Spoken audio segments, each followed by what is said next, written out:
Welcome everyone to another episode of the Shaman's Way podcast. As always, this episode comes from the teachings of our amazing friend and shaman in residence, Kriket. We hope you're enjoying these podcasts as much as we enjoy making them, and I'd like to take just a moment to ask you if you would please leave us a rating and a comment in iTunes or whichever podcast player you're listening to us from. Giving us a rating and sharing this podcast with others is the biggest way you can tell us that you like our show. Now, without further ado, on with the episode.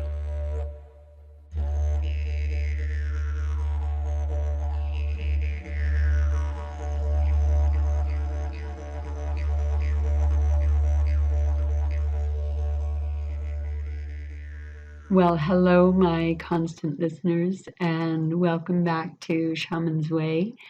Thank you for gathering with me on this lovely day, whatever day it is for you. I want you to know that I pay attention to what my constant listeners find interesting. And I noticed that there was a lot of engagement with the podcast I did on power animals and spirit guides. And I thought that it may be useful to do a follow-up podcast on power animals and exercises. I think that we may benefit just from some discussion regarding what are the exercises that we're doing and what really is a power animal, what does that mean, so on and so forth. So when we talk about what the power animal is, it's also, I like to use the word spirit kin. Power animal, I think, is growing out of favor for my language. However, I will interchange it as I have in other podcasts. I think first and foremost, animal medicine, as we all know, it's a balm, it's a healer of the soul. It brings us wisdom not only from the shamanic other worlds, but also from the natural and the instinctive worlds surrounding us. Their medicine is their message, and oftentimes their medicines and their messages are answers to some of the problems or some of the thoughts that we're pondering and working through in our mind. Sometimes actual physical illness can manifest from harmful thoughts or actions, but more often than not, their medicine power cures the conditions before they manifest as illness by attacking the root of the issue. So power animals or spirit kin, whatever they tell us through their character and their actions, usually grants meaningful insights on the way we live our own lives. Sometimes we need a gentle nudge from our spirit kin, both in the physical and the spirit world, to remind us of the living truths. Now, what I would like you to do is not try to find your own power animal, but more so allow the power animal to find you. I know I've discussed this in writings on Shaman's Way, as also I believe in the guided meditation on power animals, that we are allowing that particular animal to choose us. So some of us, our power animals, our animal spirit guides in the other realms have found us. And this is one of the things I talk about in seeing four sides of it or four of it. And that may seem very old and come from a very old perspective. It was the way that I was taught. And I know that there are relationships that begin with just a kismet or an understanding, or we just know when an animal appears that this is the animal, and or they're very upfront in telling us, yes, it is me, or etc., right? I sometimes think that the different animals, and I've talked about this before, that they're the archetypal representations or representatives or ambassadors of their race, and they exist in the spirit world. And they're simply a guiding spirit taking the form we most need. And other times, not only the form we most need, but it is the form that we're going to pay the most attention to. I think that when I looked at or when I've gone through global mythology or comparative mythology, animals are very common in our stories as teachers, as tricksters, as healers, as our beginnings. The word totem refers to an animal that humans are actually descended from. Power animals are beings that choose us in the spirit world. So there is a difference in the language from my perspective. Each of the spirit kin and the power animals, they're just as unique and as individual as you or I, or the beautiful snowflake. There's snow today, so I like to watch the big fluffy snowflakes. And that's what was falling today, one of my favorite ones. Anyway, I digress, I apologize. So the common threads, they often run between them.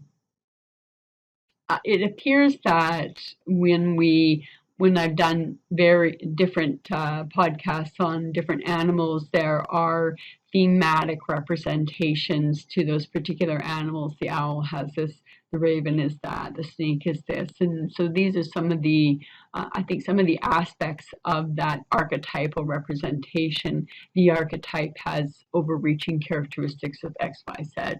So the power animal, the spirit kin, would have those overreaching characteristics of X, Y, Z.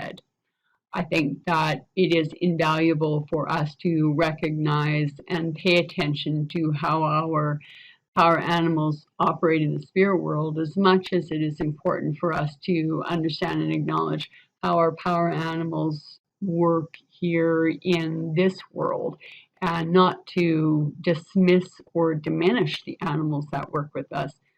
I think we like to choose or think that the animals that choose us have to be wild or amazing or exotic.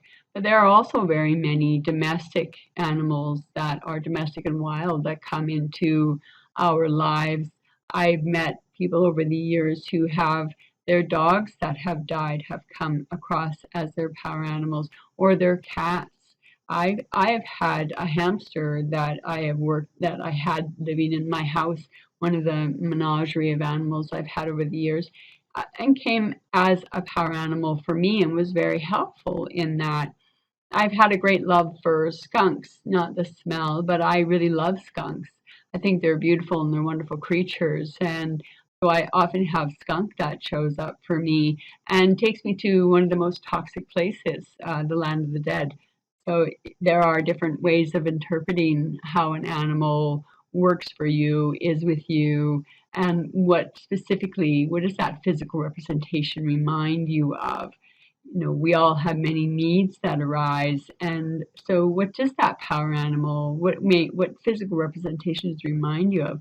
Some power animals stay for a long time, while others do their work and leave, not building a long relationship with you. I know you've heard me talk about that before, and some of the power animals that I've lost over the years, and some of the new ones that have come into play and have come into my life. When I talked about instinct injured, I think that it's kind of imperative to think about some of us who have, like, I had a deer for many, many years, and a deer is a very timid animal. And the deer at one point in time was lost to me. It had fallen down a chasm and literally was plain dead. And so for me, part of that upon reflection could be that lesson of the animal leaving me, and with that lesson, that cumulative lesson for me is never ever leave a power animal behind, no matter what it costs or what the struggle is or what you have to do. That's one of the lessons that I learned. So it's by heeding their advice, we often go through struggles. Power animals can also have wonderful, loving, and kind and amazing relationships. I was teaching one of my classes, the ones I do in person, and we were learning very interesting what I thought was interesting cougar medicine, and learning about the stalker ability of the cougar. And one of the participants, she had cougar cubs who were very, very playful, and they didn't allow her to get to the serious work. And I thought that was very adorable for the creatures that come with us and who stay with us and who love us, have their own ideas or their own agendas for what we like. However, I think in saying that, in power animal techniques or power animal lessons, I think it is equally important to examine the motivations of the power animal or your spirit kin. It isn't that your spirit kin means you any harm. However, if it is an archetype, then there's going to be shadow aspects. Now, I've talked about shadow power animals before. I have an article on Shaman's Way and shadow power animals. I think there is a shadow side to everything, and shadow doesn't mean mean or bad or evil or dark. Perhaps the shadow side of the cougar cubs was their own fear and not wanting to do the deep work. So they were cubs, they were babies. Maybe in that representation, it gave me a representation of the students' relationship to the material that I was teaching. And it took me some reflection and chatting with cougar in my own relationship and the cougar that I know what, and the animal knowledge or the cat knowledge and the cat relationships that I have, to understand that there are the other sides of the animals as well. So in our lessons and in our techniques, I don't question my spirit kin or my power animals to 20 questions of what is your motivation, that what, when, why, where, how. But I do like to question things if I don't have a good understanding. I do like to question things if I have my own experience. If I'm being taken in a certain direction by a power animal, I'm very happy to follow them. They know the terrain of the spirit world generally better than I do.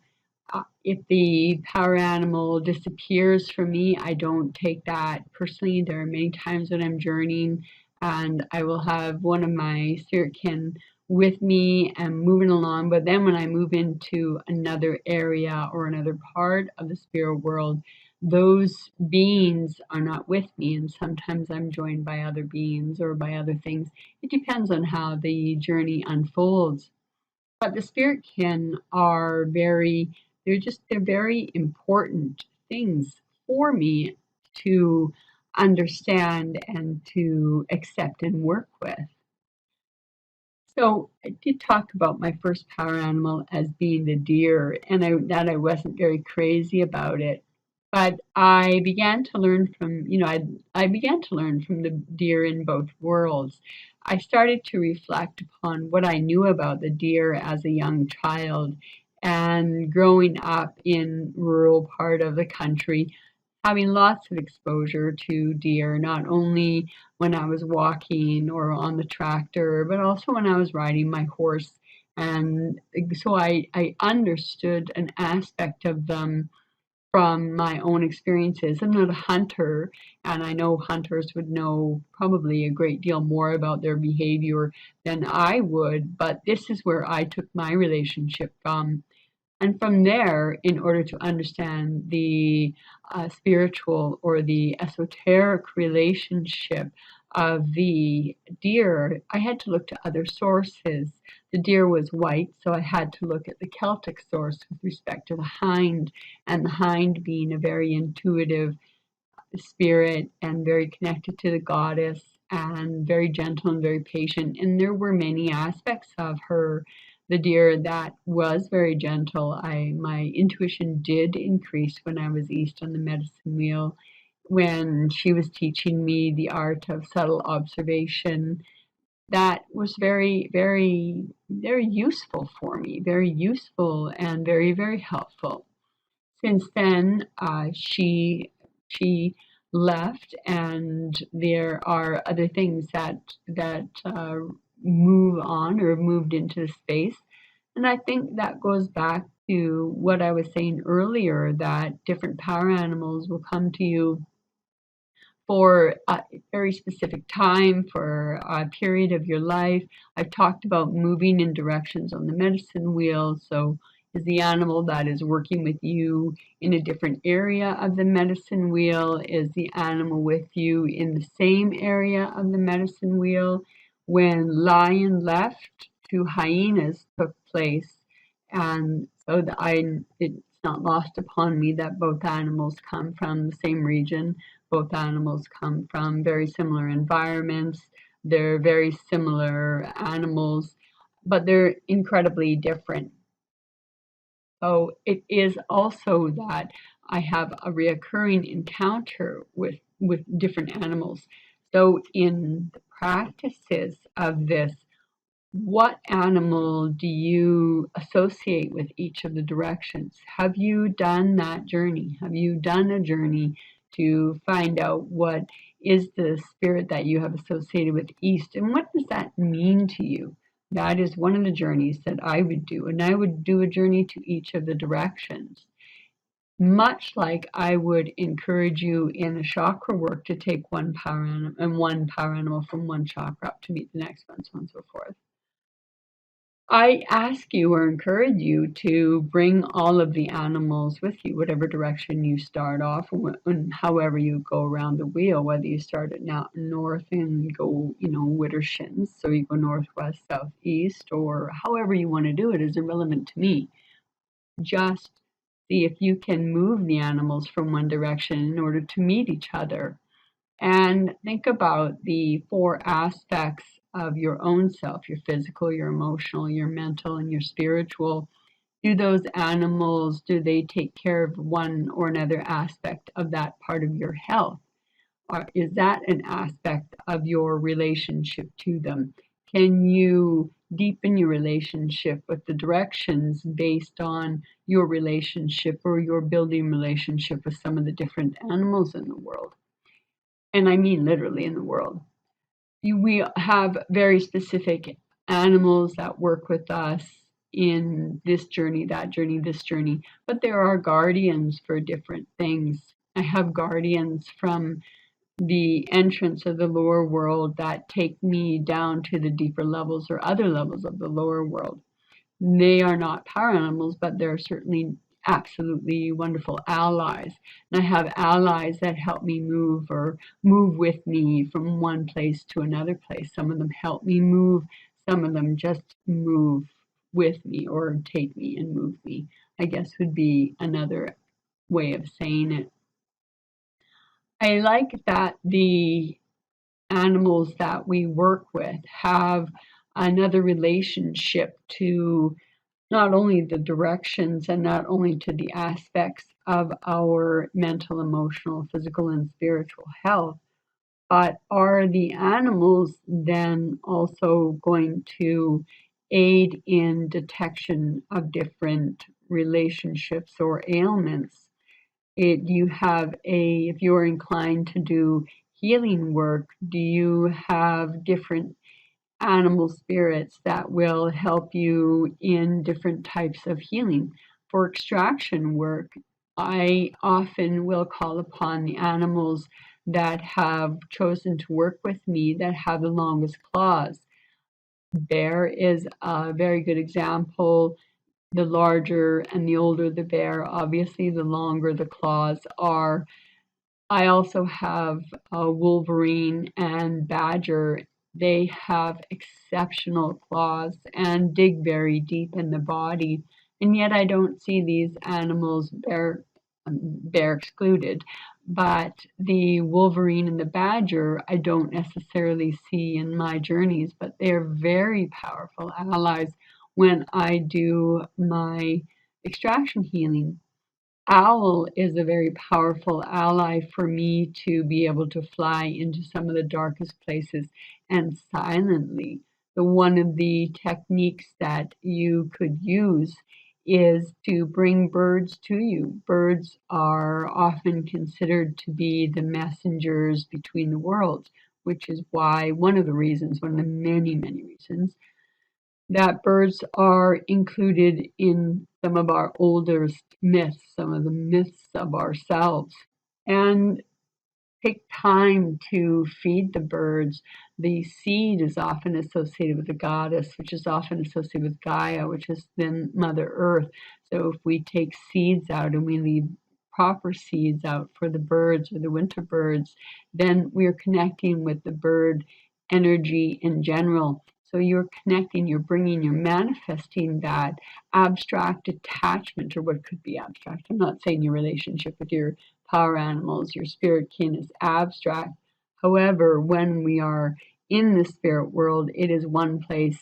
And when we're in the 3D reality, we're in another place. One of the words or phrases you have heard me say often enough is to make the unconscious conscious.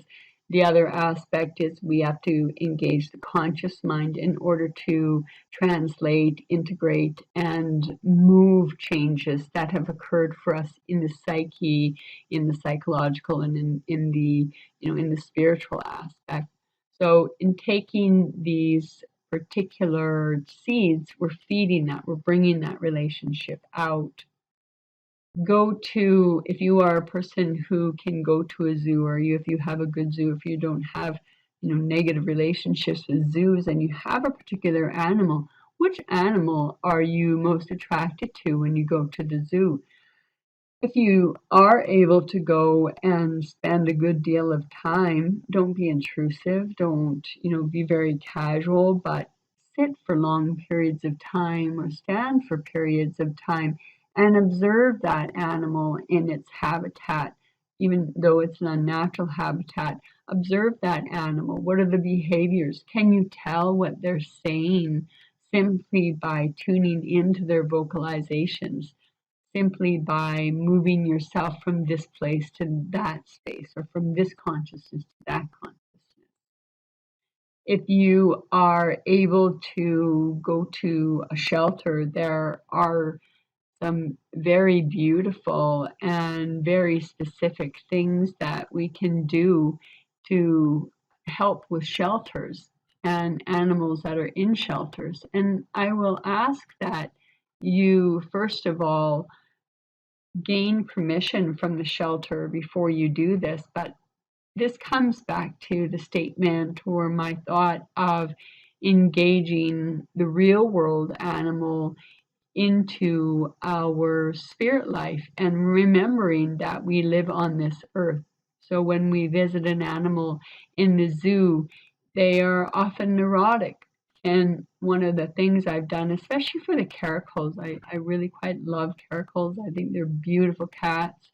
I think most animals are very substantially beautiful, but some animals fare much worse in captivity than other animals do. And my love for the caracal came from observing it. And the older male that was in the enclosure really had neurotic behavior. One of the things that I endeavored to do during the 3 months that I went successively to visit and to utilize my practices was to sit and watch and to see how they leap, to see how they play, to witness the incredible flexibility of their spine, the use of the tufts on their ears to pick up and to move sound in their beautiful camouflage colors. But aside from all of that, one of the messages that I continued to give the very active and very frightened male was to broadcast that that he was in an enclosure, that he had space to live, that he would never die from a rifle, he would never die from another animal. And it wasn't that I was justifying this poor creature being kept against its will in an enclosure it had no choice in, but I really wanted to try to overcome the ingrained anxiety by bringing in images, visions, and emotions of safety. And in working with the caracal, I moved to a different city after, so I wasn't able to continue the relationship with the caracal. But in later years, I was able to take this understanding and work with this understanding in animal shelters. So I've only done this once and it worked very well. I did have two other people with me, and we did have permission of the shelter. And it was a private run shelter, it wasn't a big shelter. And so, anyway, I want to tell you what we did. We went into the do some journey work prior to going to meet the animals. So we were given a small office. I took out my drum, and the three of us, we journeyed to the different animals that we had walked by and we had chosen. We had come the day before. And we allowed ourselves to be open to, pardon me, to whichever animal seemed to want or need our attention the most. And as we did that, we chose two of the animals. And then the next day, we met and we did journeys. One of the journeys was, do we do extraction on them? Were there any intrusions in the animals? Was there toxicity in this animal? And was there something that we could do in the journey? Was there soul loss? And when and where did the soul loss occur? Did the animal need a soul retrieval?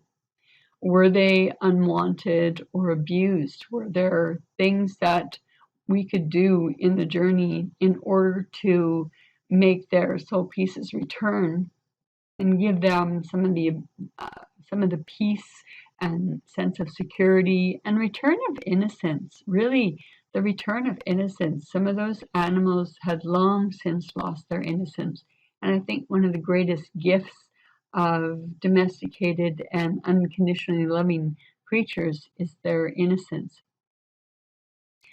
Was there a loss of power for the animal, and did they need their own power animal brought back? And these were the primary journeys that we did. So was there intrusions? Was there soul loss? When and where did it occur? Did they need a soul retrieval? And the one that did need a soul retrieval, what I did was did it as I normally do, and I sucked the soul piece into a stone. And when I went up to the enclosure where the particular dog was, I blew from the stone into the dog. I would love to say that the dog jumped up and looked at me and there was a bond and it was immediate and everything was amazing and beautiful, but that would be a lie. It was a very quiet and gentle process, and whether it made any difference with the dog, I don't know. I'll never know. But I do know that nothing would have changed if I hadn't tried. And even if nothing changed, I did try. And it is something that I would like to do again. And it was something that I encourage others to do, is to find out if there is something or an animal that can really use your assistance. I'd have people in and out of my house when I do individual healing work. I had a cat, the very first cat who was introduced to drumming circles, and his name was Kit the cat, the journey cat, and he loved journeys. He loved coming down when there was circle. And what I didn't know then, but I do know now, is that he absorbed a lot of the negativity or the different things that were off-gassed. I don't know how else to put it. Off the humans that were in the space, and he died very early of kidney failure, very young, of kidney failure. And since then, took me a long time to reintroduce a cat into my own house when I moved out on my own again. But I make sure that I have guards in place and work in place to make sure that my animals don't absorb the off gas of the work that is done in my own home. Power animals move with us, through us, around us, in lots of different forms. Did your love for a certain animal change in your life? Did you move from one animal to another? Do you feel a calling for a particular animal, for the power animals that you have met in your journeys to date? Do you have representations of the most potent for you? So, do you have a representation for your primary power animal or for the menagerie of power animals that you may have? Another journey idea, aside from the four directions, is to journey to find out if there is a guardian, an animal, or a spirit guide guardian to each of the three worlds for you. There may or there may not be. I have encountered many gatekeepers over my years of doing this, and I often will, if I've done a guided meditation, I will often include a gatekeeper as a concrete idea of moving from this space to that place and having a gatekeeper. And could your gatekeeper be a particular animal? I have run into Cerberus, who in Greek mythology is the three-headed dog that guards the world of Hades, the underworld. So that is one of the guardians that I've met. Another journey that I would encourage you to do is I would encourage you to attempt to merge or shape shift into one of your favorite spirit kin. If you have a rabbit, what does it feel like to bounce and move and have that incredible extension that a rabbit does? What does it like to see out of the sides of your head like prey does, or out of the front of your head like a predator does? How is your vision if you are an owl? What is it like to be able to turn your head 270 degrees? What is it like to be a cat and have, I believe, seven extra vertebrae in order to twist and to turn? What is it like to experience the absolute unconditional love that a dog gives you or a dog gives back? What would it feel like for your heart to be the heart of a dog? What would you feel like to be as have that love of loyalty, that love of companionship, that love of the soft couch? There are more ideas in the world to build your relationship with your power animal than I can count. What I can count, however, is that you will not improve your relationship with your spirit kin if you do not engage in relationship with your spirit kin. Your spirit can protect you, your spirit can guide you. I wouldn't make it to many different places in the spirit world if I didn't have such great relationships with my spirit kin. I have spirit kin that travel from the lower world to the middle world, and very few travel from the middle world to the upper world. But we've talked about that before, and we've talked about the difference between power animals and spirit guides. Power animals are from the type of shamanism that I practice and the type of shamanism that I have taught over the years. Power animals are essential to navigating, understanding, and at times even surviving the spirit world and surviving the trials and tribulations of the spirit world.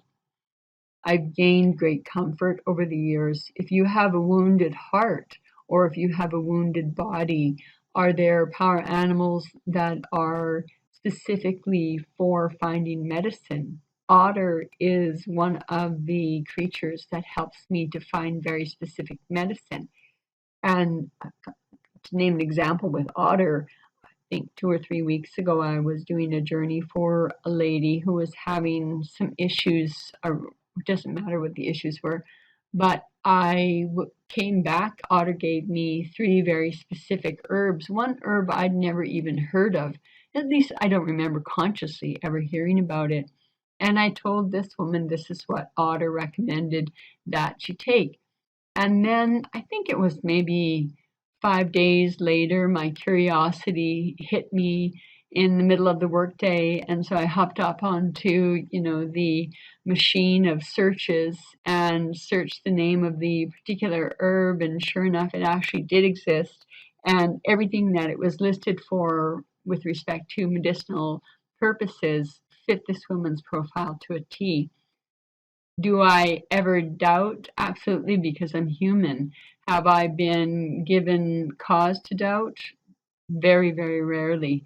Have I given my power animals cause to doubt? Yeah, a few times. Have you given your power animals cause to doubt? I have no idea. But I do know that when you continue to return, your relationship continues to improve. And if your relationship continues to improve there, then your relationship to this world should, in turn, continue to improve as well. So, my constant listeners, I think that there is much more to say on this particular subject than what I have said.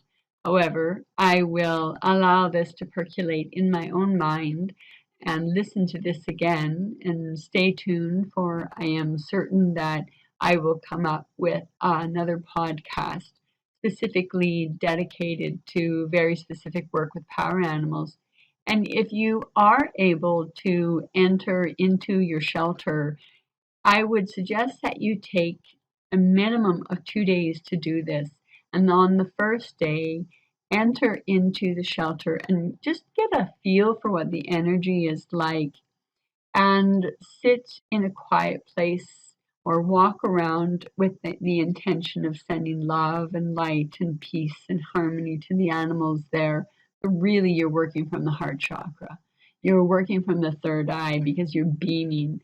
You're working from the third chakra, your power center, because you want to send them power, because many of them are powerless and have power loss.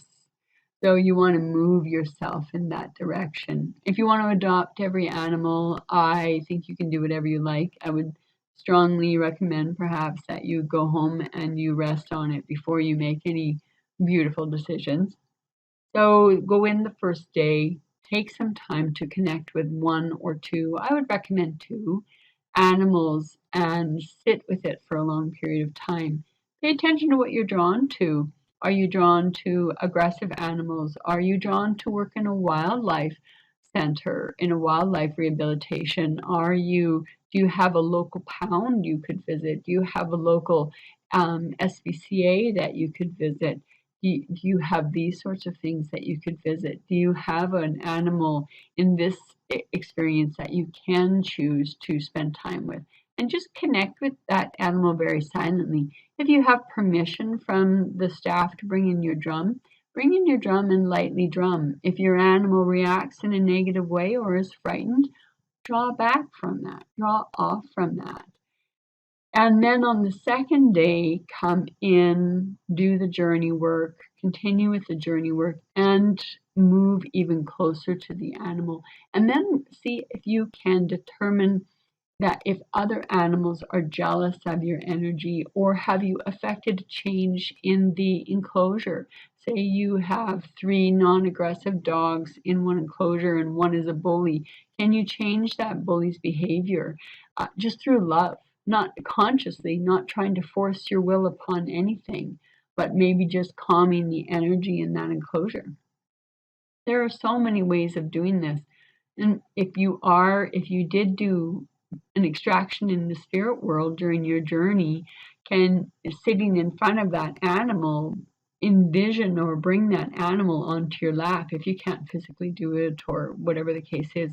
And if you can only work with the etherical body, then do the extraction while looking at the animal and looking at the etherical body, so that you have that established relationship and connection. So those are some of the things that you can do, practical applications of power animal work. Not only are we using our skills to heal other humans using our power animals, but we're using our power animals and our skills as practitioners to aid and affect and better the world for the animals that are here. So, with that, my constant listener, my new listener, and maybe my brand new listener, welcome to Shaman's Way. Thank you for your kind attention. Thank you for your ear.